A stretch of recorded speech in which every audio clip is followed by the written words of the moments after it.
Hello? This is actually like an updated guide of one I've done before, and for those who don't know what I mean by a guaranteed character, it is basically anyone who you are always able to get instead of taking chances through wishing. Before we get into it, do keep in mind that anything being said could be outdated eventually, and I'm almost certain there will be more guaranteed characters in the future. And if you are confused by certain things I'm talking about, it is probably explained in the last guide I made. So in this video, I'll go through each character. They'll be ordered in what I estimate you to be able to get them in, and then I'll try and show what kind of teams can work between all these characters. Do keep in mind though, of course, when it comes to talking about any of them, I will probably have some kind of bias, because I do feel like some of them are just better than others. However, that is not to say that you can't use them. It's purely just my own opinion. Now, for building characters, I did already explain quite a bit of it in my previous guide, but I will just give recommendations especially for those who don't really have anything for the characters. So to start off with, we have Traveler. Now for those who don't know, you can actually change the element of them, and with it they get completely different kit and everything. It's done by going to the statue of the corresponding nation of that element. So to start off with on anemo, I'd say there are maybe two weapons that you could choose. Either the Harbinger of Dawn, very solid, you get crit rate and crit damage, or you can craft the Iron Sting. And if I'm not mistaken, you don't need any kind of blueprint to craft that weapon. You just have to go to blacksmith, get the right materials, and then you can make the weapon. When it comes to artifacts, you're kind of focusing on elemental mastery or energy recharge, so maybe something like Instructor or Exile, that kind of thing. You might notice that when you go on artifacts, it tends to give you the recommended sets for that character. And for Traveler, as you can see, it says Viridescent Venera. When you start out, you're not going to have an artifact from that set, so I'd only really recommend that for much later on. Also, if you ever notice it showing something like the Gladiator set, that is mainly just for if you're doing some kind of physical DPS. And that is also something to bear in mind with Traveler in general. That is a route you can do instead of going off their element in particular. And if you decide to do that, you could instead use the prototype Rancor, which is a weapon you get at Adventure rank 10. And just overall, Anemo Traveler is like a sub DPS almost. On the other hand, for Geo Traveler, they go more into like a DPS. So when it comes to weapons, again, Harbinger of Dawn is also quite a solid one just for general crit. You could use the prototype Rancor like I already said. If we're talking much later down the line, you could also maybe get the, I cannot pronounce it, but whatever that weapon is, which is something you get the blueprint of over in Inazuma. You have to finish all of the Leeway Archon quests and then also reach Adventure rank 30 just to make it over to Inazuma, let alone be able to make that weapon. But do just keep that weapon in mind. And that also then means when it comes to the artifacts, we're talking more on the actual damage. So we're looking for attack, crit, that sort of stuff. And when we then look into the higher level stuff, it's more along the lines of Emblem of Severed Fate, Noblesse. It's anything to do with buffing your burst damage basically. Now we get to Electro Traveler, that's over in Inazuma. So as I said with the weapon earlier, this isn't really something you'll be able to do that early on. But I'd recommend the same kind of weapons as with Geo, especially the Harbinger of Dawn, and again, that weapon I cannot pronounce. And to summarize their gameplay, they're basically used as a way to help get the bursts back of all your characters. They're not really there for the damage necessarily. And because of that, again with the artifacts, we talk about energy recharge this time. If we then look at much later down the line again, maybe Emblem of Severed Fate, or perhaps Noblesse if you want to help your team more. Dendro Traveler, I'd say is probably my favourite one of all of the elements so far. For weapons, I'd say Iron Sting or Sapwood Blade. However, do keep in mind for Sapwood Blade, this is another craftable, but you have to do a bunch of quest stuff over in Sumeru. So Iron Sting is probably the better choice for you. And because of what this weapon does, again, as you can imagine, Dendro Traveler is all about elemental mastery and energy recharge. Their skill just helps for a bit of attack, maybe for doing Dendro to the enemy, and then their burst lets you do a whole bunch of Dendro stuff off field. And also if you then interact with that burst with Electro, Hydro or Pyro, something else special happens to that burst. because of that, I'd say Instructor is probably the best set to use early on. It's just a solid elemental mastery one. Later down the line, Deepwood Dreams could be the best because it's just really good for any kind of Dendro character. For Hydro, this is a bit of a tricky one because I can see why you might consider it DPS, but at the same time, it might just be for you to be able to do Hydro to the enemies. So you could consider this either a DPS or some kind of sub-DPS support kind of character. The kind of weapons we're looking at are, again, Harbinger of Dawn, or maybe something like Skyrider Sword, where you just get a bit more energy recharge. There is also a weapon called Finale of the Deep over in Fontaine. This isn't as awkward to get as the other craftables I've said about, because you simply have to go to the blacksmith over there, and you can just buy the recipe diagram thing off them. For artifacts, we're kind of just looking at some kind of attack thing again, so maybe just use anything that gives you attack or some kind of crit. Later on, maybe just Noblesse. And finally for Pyro Traveler, this one is the last possible one you can really get, because you have to do all of the Natlan Argon quests. Their main role is basically just like a sub-DPS, so again, for the weapon, I'd say maybe Harbinger of Dawn. If you get all the constellations, which are from doing a lot of quests, you can then kind of turn them into a main DPS instead. And here's where the recommendations for the artifacts change, because you have to already be a high adventure rank to be able to do them, if I'm not mistaken. So we can already skip the ones you'd get later down the line, and it's basically just the ones related to Nightseal. So Obsidian Codex if you're a main DPS, Scroll of Cinder City for a sub DPS. With all of that in mind though, what I personally do for Traveler is a very general kind of build where it works no matter what kind of element I do. Personally for me, I just do Noblesse, since that's just a general buff to the damage and it helps any of the teammates. For earlier on, the general idea is probably just energy recharge and perhaps just a bunch of attack. In terms of the weapon, maybe just Harbinger of Dawn or Iron Sting, or of course Prototype Rancor if you want to do some kind of physical DPS.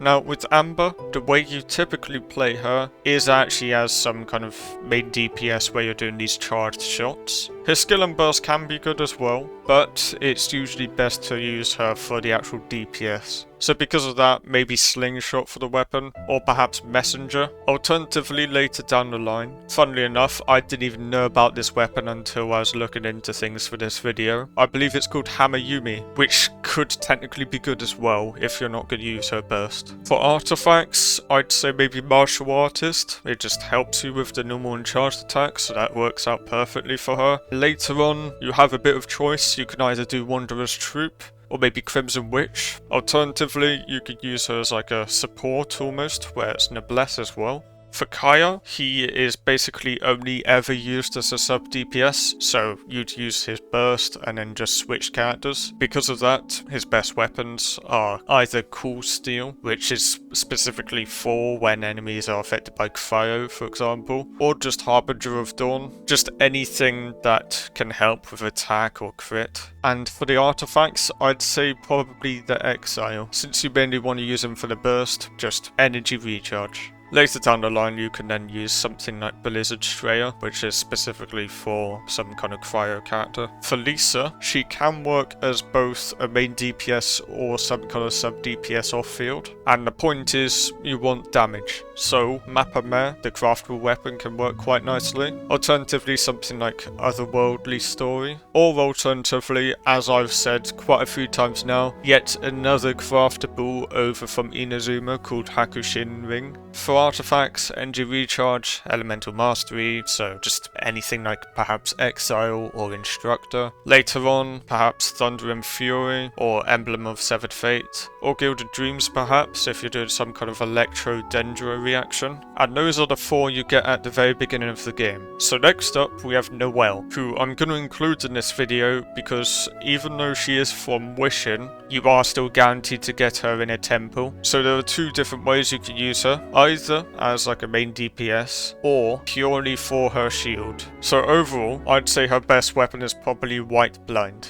Gives you defense, it's good for attack, it's perfect. Alternatively, White Iron if you purely want her just for that defense, or Skyrider Great Sword if you're trying to go for a DPS. I'd say at the very least the 2-piece from Defender's Will's quite nice because she wants defense, and then maybe some kind of crit rate or attack stuff. We then have a character who I completely forgot about. The Manekin. So once you've done the beginner quest, there's something called Millie Astral Wonderland that unlocks for you. To put it simply, you get a male and female character you can completely customize. And it's also quite nice to use them because it doesn't cost you anything to be able to level them up. You can simply go as far as you're able to with ascending any other character. The main downside is that you cannot use them in domains, so they're only available for you to use in the open world. However, they are still actually a not too bad main DPS in a way. So they are the element of whatever your Traveller currently is, and when you use their skill, their attacks are infused with that element, and then their burst is just a bunch of damage.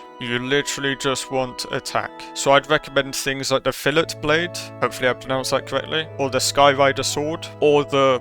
yeah, that thing. Do keep in mind with that last one, it's from this giant quest thing over in Fontaine, so that would only be for later on. So the artifacts I'd recommend would again just be some kind of attack or crit. Later down the line again, I'd say maybe gladiators, or perhaps the same kind of stuff you'd just use with Traveller. Now after this, there's then a bit of a gap. You have to finish all of the Mondstadt Archon quests. Straight after you finish that, you get Barbara. And also, in order to do that last Archon quest in Mondstadt, you have to be at least adventure rank 18. I actually did a video a couple years back where I was showing how you can get to that adventure rank specifically, so feel free to watch that video if you're struggling. For Barbara, she's a healer, and everything related to her healing scales just on health. So we either have Thrilling Tales of Dragon Slayers, which is actually the first weapon I've mentioned that you can't get outside of Wishing, but because it's a 3-star, I feel like it is quite easy to get. Alternatively, you can craft the prototype Amber, which is just a solid one. It gives you health and then energy recharge to everyone on the team. For artifacts, there's literally one Travelling Doctor, all about healing. Later on, there's one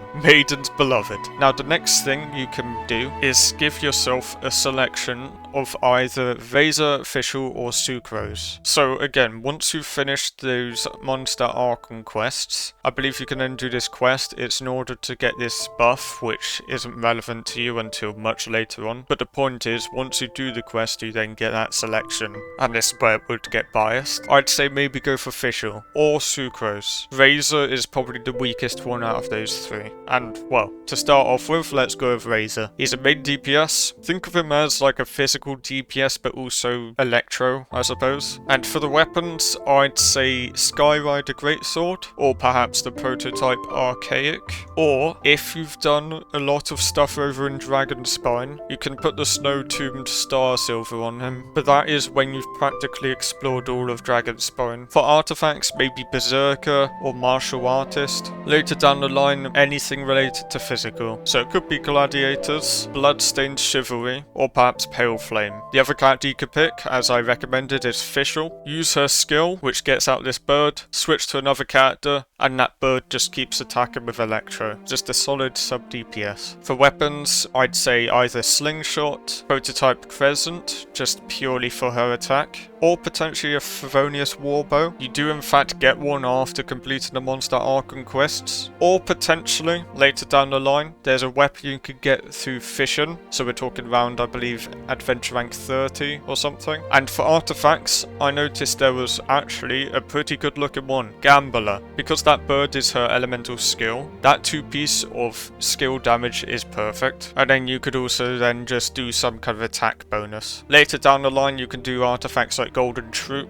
The final character you could pick out of those three is Sucrose. She's basically an anemo support, and a bit like with Lisa, I'd say the best weapon you could probably have on her for now is Mapamare. Or if there's nothing else, maybe Thrilling Tales of Dragon Slayers like with Barbara, purely for giving an attack buff to the character you then switch to afterwards. For the artifact sets, I'd just say Elemental Mastery, so Instructor in this case. And later down the line, just like with all the other animos here, Viridescent iridescent Venera. Now, the next one I reckon you'd probably get is Xiangling. Once you reach Adventure Rank 20, you unlock the Spiral Abyss. And after beating Floor 3 Chamber 3, it doesn't matter how well or badly you do, you just simply have to beat it, you then get Xiangling. When I was talking before about the video of Adventure Rank 18, I went back on that account just for the sake of this, and I didn't find too much difficulty in beating that stage. I feel like it is very much possible, especially if you get to use other characters. And of course, if it's too much of a struggle, you can wait until Adventure Rank 25 when you're able to ascend to the characters again, so it should be easier hopefully. But regardless, Xiangling basically puts out her skill where this thing starts attacking, puts out her burst where this thing starts also attacking. The weapons I'd recommend are White Tassel, or maybe Prototype Star Glitter, or, you guessed it, over in Inazuma. If you remember when I was saying about with Fischl, where you can do this fishing, there's a weapon over in Inazuma, which is one of Xiangling's best. So when it comes to artifacts, we're literally just looking for NG recharge, because you want to be able to use her burst. So something like Exile would be brilliant for starting out,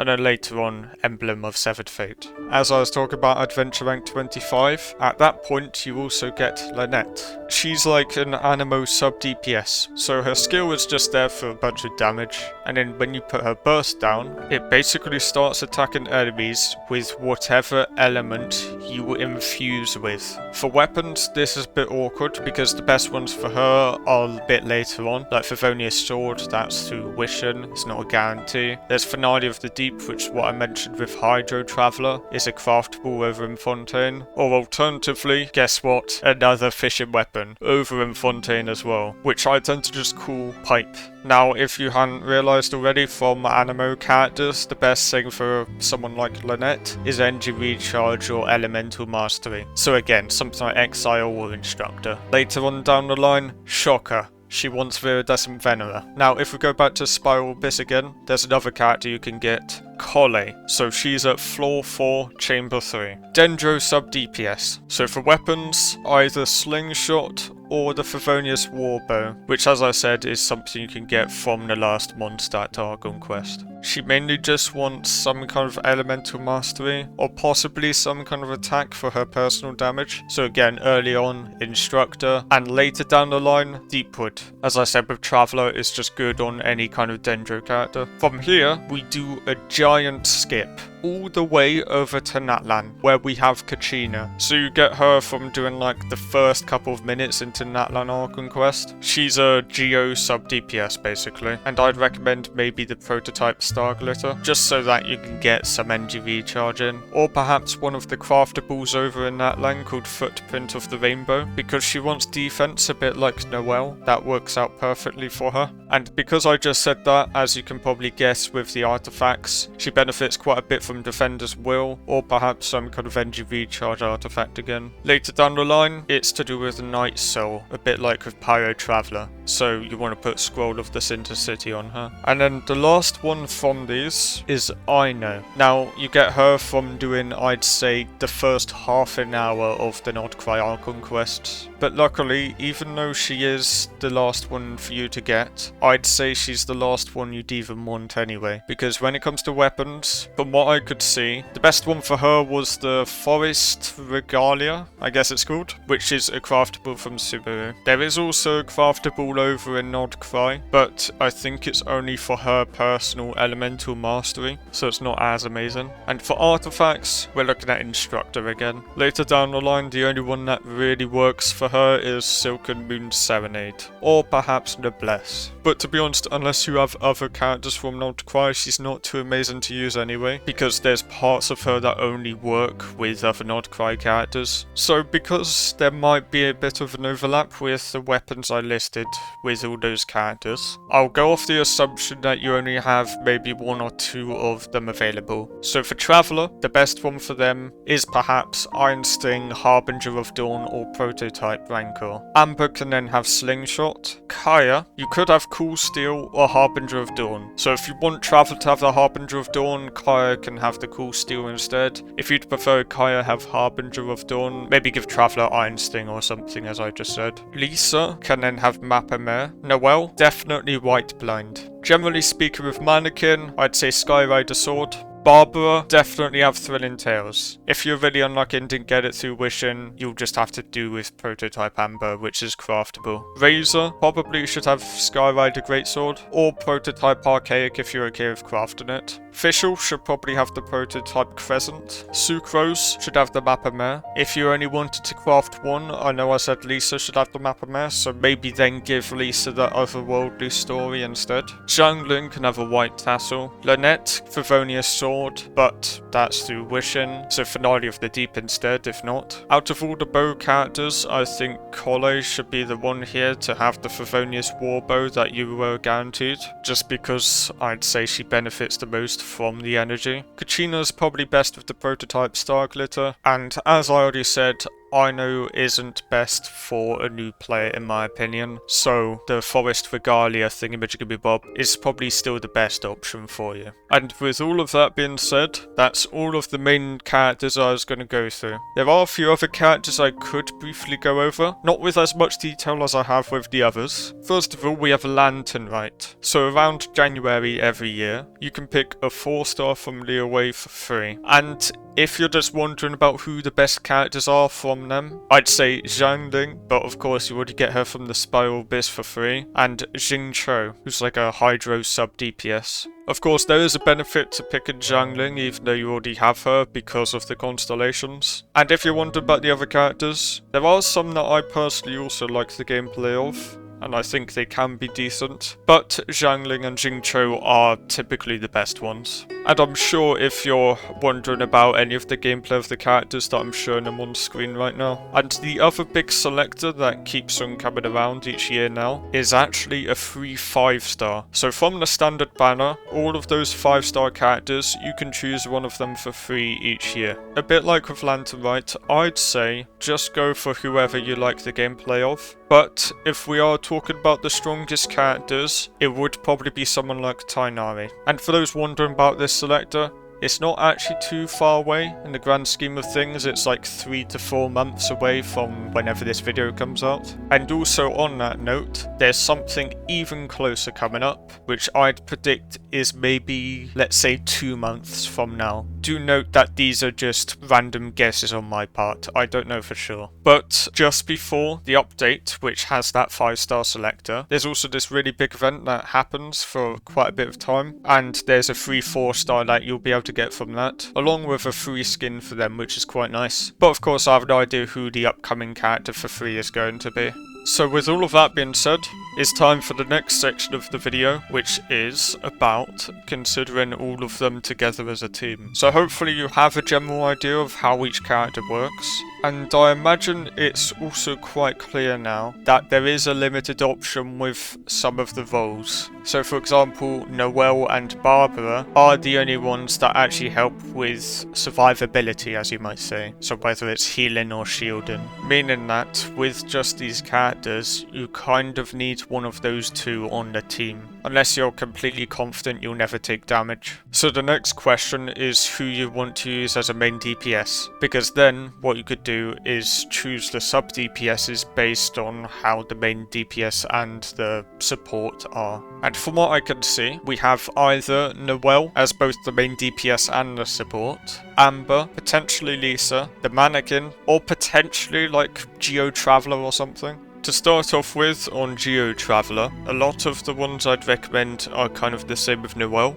So you could kind of go for a full Geo team, bring out characters like Kachina, or just use Noelle as a shielder, that sort of thing. And if we're talking about Traveler specifically, you might just want to use their burst and then swap to someone else. And I mean, in fact, you could use Geo Traveler and Noelle as like 2 DPSs of sorts. Alternatively, you could use the other characters as a way to react between each other. So especially if you're going down the route of like a physical traveler, you could then just have a sub DPS like Fischl or Xiangling, and then also have a character like Lynette or Collei cause a reaction between them. Of course, if you don't want to have Noelle, you would probably want to have Barbara for some kind of healing. Now for Amber, you probably won't want to do this if you're on mobile, because from what I've heard, the aim aiming can be very awkward. But one thing to keep in mind is that with bow characters like her, they can be very easily interrupted. So I'd almost definitely recommend to use Noelle or some kind of other shielder. So Fischl could work very nicely because you've got that constant electro, or alternatively Lisa of course. You could even use Hydro Traveler's Burst.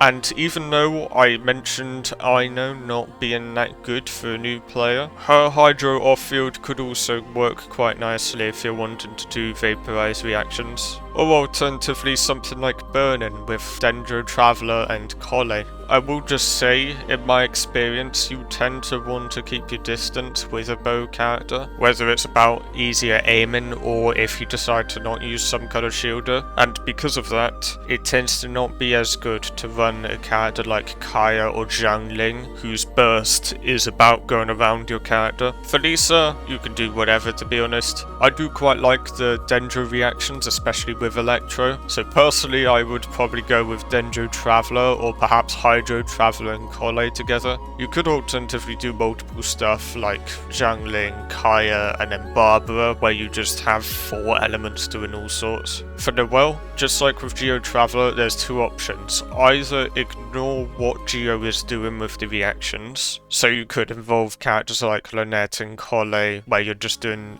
anemo or dendro reactions because they don't interfere. Or alternatively, as I said, you could go both Noelle and Geo Traveler, where they're both doing a bunch of damage on their own. Or perhaps Kachina for some Geo off-field. Do keep in mind as well that by having 2 Geos in the party, you do get a bonus when protected by a shield, so it would be quite nice to have Geo Traveler or Kachina in this party. For Manekin, it completely depends on the element you're using, because of course if it was Geo, I'd give the same kind of advice as I already have. And to be honest, with Manekin, I'd probably be picking their element last and instead be thinking about the sub DPSs. Because if, for example, you want to use Barbara for the healing, and then let's say something like Lynette and Xiangling for the sub DPSs, you kind of have Pyro Swirl, Hydro Swirl, that kind of thing. But since Barbara won't be doing much Hydro, you could put Manekin to Hydro, so that you're constantly doing a Vaporize reaction between the Manekin and then Xiangling, or the Pyro-infused Lynette. And of course that's just one example. And then finally with Razor, who I think I forgot to mention in the list earlier, at the earlier stages in particular, he is very much for physical DPS, and that means the best reaction for him is probably Superconduct, because it's actually kind of based around that sort of thing. So for personal damage, Kaeya would actually work really well. And then for example Lynette for more application of one of those elements. And well, for Barbara and Noelle, it's probably just a preference thing again, since neither of them really apply much of their element if you're just using them for their skill. Of course, if you're hoping for more electro from him, you could, as I already previously said with Lisa, do things like the dendro reaction. I hope from this you do realise that there is a lot of freedom with picking your teams. I know when you start out it might feel like you're kind of a bit lost on who you can actually use, but when you then start to think things about what kind of elemental reaction you might want to do, and how something like the main DPS can work with the sub DPSs to cause that reaction, you can then realise what sort of characters work best. And with that in mind, I'd say that's the end of the video. For anything that's still confusing, it could be that the last guide I made explains things like that further. I hope this video is useful to anyone who doesn't know much about these characters. And with all of that being said, I'll see you all in the next one.